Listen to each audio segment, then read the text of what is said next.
Football একাদশ আজকের খেলা ফুটবল টুর্নামেন্ট 2025 সম্পাদক কৃষ্ণনগর ইউনিয়ন বিএনপি এবং জনাব মোহাম্মদ নাসির উদ্দিন জামান সাবেক সাধারণ সম্পাদক বৃহত্তর চরমন্দালিয়া ইউনিয়ন বিএনপি ইউনিয়ন যুবদল এবং এই খেলাটা দীর্ঘদিন ধরে পরিচালনা না হয় একমাত্র শুধু বিএনপির আমলে এই খেলাটা পরিচালনা হয়। পূর্বে কিন্তু আওয়ামী লীগের ফেসিস আমাদের এই ধরনের খেলা আমরা পরিচালনা দেখতে পাই না। আরেকটা সমস্যা হয়েছে এই এলাকার মধ্যে আনোয়ার হোসেন খসরু সাবেক সাধারণ সম্পাদক কৃষ্ণনগর ইউনিয়ন বিএনপি বর্ষবার ইউনিয়ন ফুটবল একাদশ খেলা অনুষ্ঠিত হতে যাচ্ছে। আজকে মধ্য ডুমুরমারা স্পোর্টিং ক্লাব কর্তৃক আয়োজিত বর্ষাপা ইউনিয়ন টুর্নামেন্ট 2025 ফাইনাল খেলা অনুষ্ঠিত হতে যাচ্ছে। উক্ত খেলায় উপস্থিত আমি মাহফুজ মুরাদ এবং শরীফ হোসেন।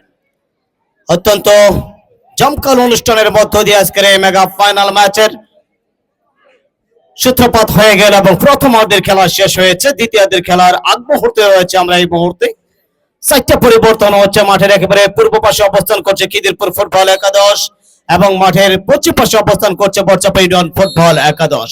আজকের দিনে অত্যন্ত চমৎকার এবং বিচক্ষণতার সাথে বাংলাদেশ ফুটবল ফেডারেশনের ম্যাচ রেফারি জনাব সারওয়ার হোসেন অনফিল্ড রেফারি হিসেবে দায়িত্ব পালন করছেন। একই সাথে অ্যাসিস্ট্যান্ট রেফারি হিসেবে দায়িত্ব পালন করছেন এস.এম. কাইয়ুম এবং আনোয়ার হোসেন।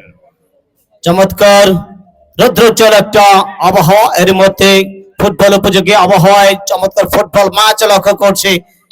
বর্ষাপা ইউনিয়ন ফুটবল একাদশ 2-0 লিড করছে ইতিমধ্যে এবং খিদিরপুর ফুটবল একাদশ নিজেদেরকে হারিয়ে খুঁজছে সমুদায় ফেরার জন্য।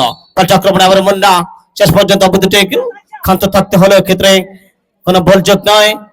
ইতিমধ্যে আমরা একাধিক ইয়েলো কার্ডের লক্ষ্য করেছি আজকের দিনের ম্যাচে এবং এখনো পর্যন্ত আমরা কোনো রেড কার্ডের চেহারা দেখতে পাইনি। আবার জাহিদ লম্বা করে বেরিয়েছেন, গোলরক্ষক প্রস্তুত, চমৎকার হেডার, নিয়ন্ত্রণ ভাগে আবার মান্না, তবে অবধূত খেলা দেখবো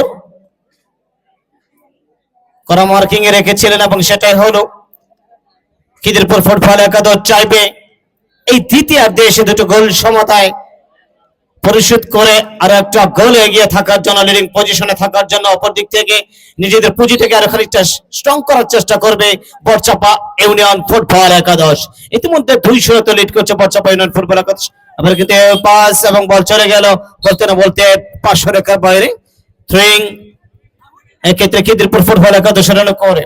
খিদিরপুর ফুটবল একাদশ উদ্দেশ্য আবার মুন্না, সেক্ষেত্রে দলীয় ক্যাপ্টেন মুসা একাধিক ফুটবলার থেকে করা মার্কিং রেখেছেন। সেখানে আবার মুন্না যাচ্ছে নম্বর 8 একক প্রচেষ্টা সেন্টার জোনে কাকে দেবেন, ডিপলিং করতে করতে সত্যি সফল হয়েছেন। লেফট থেকে রাইট চমৎকার কম্বিনেশন অফ দ্য ট্যাকল এবং ম্যাচ রেফারি সারওয়ার হোসেনের আরো একবার বাঁশি করার জন্য আপনাদের সবাইকে খেলা পরিচালনা কমিটির পক্ষ থেকে জানাচ্ছি আন্তরিক অভিনন্দন এবং শুভেচ্ছা। দলের মধ্যকাল লড়াইটি উপভোগ করছেন ঐতিহ্যবাহী ডুমুরমারা উচ্চ বিদ্যালয় মাঠে। শক্তিমত্তার বিচারে যদি এখন পর্যন্ত আমি বলতে চাই দুজন এগিয়ে রয়েছে বর্ষাপা ইউনিয়ন ফুটবল একাদশ। এই পিছিয়ে পড়া থেকে কিভাবে